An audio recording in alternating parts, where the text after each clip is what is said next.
there's a variety of biomass sources just more generally, and I think it really is the scale of the use, and so if we're thinking about having this as the main alternative to gasoline, I would say it's going to create large trade-offs with land use across a number of scales. If we're thinking of it as being one piece of a much larger alternative fuels puzzle, then it can be selectively used in ways that will be a lot less damaging. And so I think the strategy is really important, but the players and the political constituencies behind these become important because not all the same people are going to be contributing to these alternative fuel sources. So,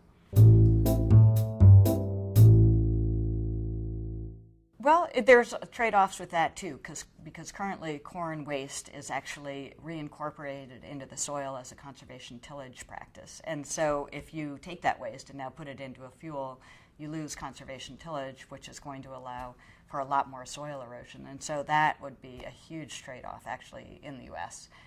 In terms of water pollution and so forth that we get from, and the loss of topsoil in agriculture. And so there is a trade-off there. I was thinking also in terms of poplars or other trees that could be converted, and there is a lot of focus on the cellulosic use, cellulosic development of trees. But one of my colleagues in Washington, University of Washington, was talking about how you would need the entire pulp and paper industry doubled or tripled to kind of meet the needs that are being targeted there.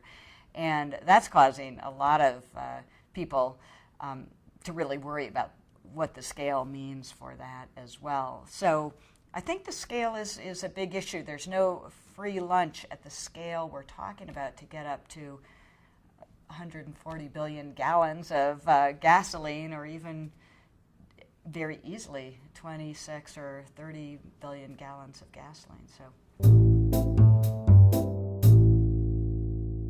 well, currently most of our ethanol is actually being used as an oxygenate additive in gasoline, and so the E10, E5, E10, and the new legislation going up to E15 in more recent cars, we're pretty much topped out right now at how much ethanol we can put into our cars. And so actually from the alternative fuels industry, they're looking to expand how do we get more demand for that we're already producing out of the ethanol industry. I mean, the latest plan that Secretary of Agriculture Vilsack announced was for the Navy to use all the excess ethanol.